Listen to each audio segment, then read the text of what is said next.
সবাইকে ওয়েলকাম। এই ভিডিওতে থাকছে আগামী জিডি পরীক্ষার জন্য প্রিভিয়াস ইয়ার থেকে 20টি জিকে প্রশ্ন। চলো শুরু করি। আজকের প্রথম প্রশ্ন, 2018 সালের এশিয়ান গেমস নিম্নের কোন শহরে আয়োজিত হয়েছিল? অপশান এ জাপানের টোকিওতে, অপশান বি ব্যাংককে, অপশান সি হাংজুতে, অপশান ডি জাকার্তা এবং পালেমবামে। 2018 সালের এশিয়ান গেমস অনুষ্ঠিত হয় ইন্দোনেশিয়ার জাকার্তা এবং পালেমবামে। পরের প্রশ্ন, ভারতের নিম্নের কোন নৃত্যশিল্পী 2018 সালে লোক ও উপজাতীয় নৃত্যের জন্য সঙ্গীত নাটক একাডেমি পুরস্কার জিতেছিলেন? Option A Gopika Verma, B Aruna Mohanty, C Arjun Singh Dhurve, D Tapan Kumar Pattanaik. উপজাতীয় নৃত্যের জন্য সঙ্গীত নাটক একাডেমি পুরস্কার পান অর্জুন সিং ধুরবে। জুন 2023 সাল পর্যন্ত বিশ্বব্যাংকের নির্বাহী পরিচালকরা অজয় বঙ্গকে 5 বছরের মেয়াদের জন্য বিশ্বব্যাংকের কততম প্রেসিডেন্ট নির্বাচিত করেছেন? এ 13, বি 14তম, সি 15, ডি 16তম।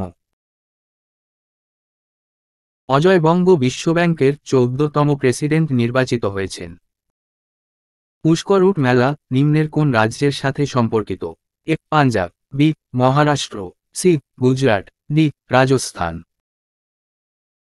উত্তর অপশান ডি রাজস্থানে পালিত হয়। 5 নম্বর, জালিয়ানওয়ালাবাগ হত্যাকাণ্ডের তথ্য পাওয়ার পর নিম্নের কে তার নাইট উপাধি ত্যাগ করেছিলেন?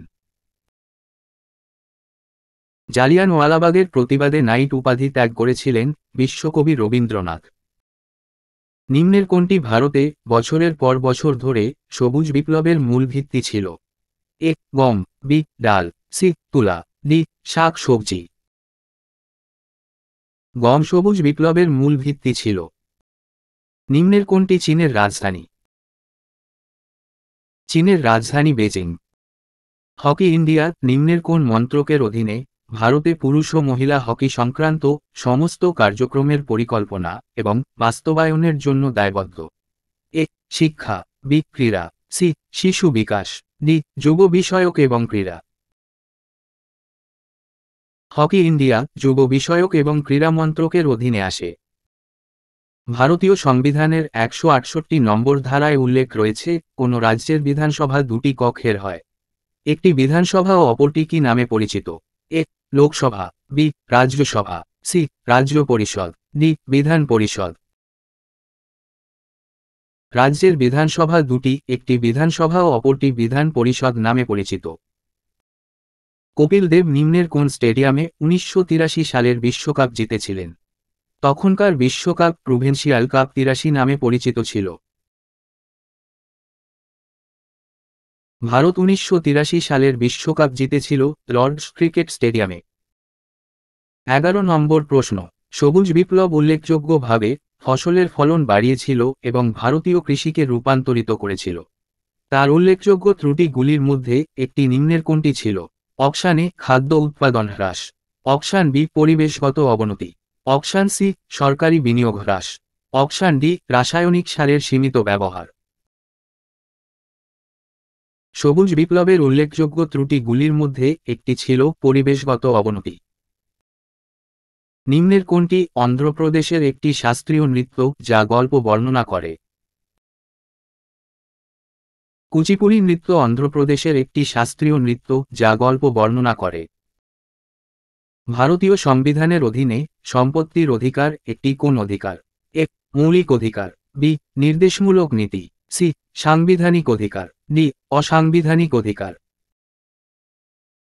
সম্পত্তির অধিকার একটি সাংবিধানিক অধিকার। আধুনিক পর্যায় সারণীতে কয়টি অনুভূমিক সারি বা পর্যায় রয়েছে?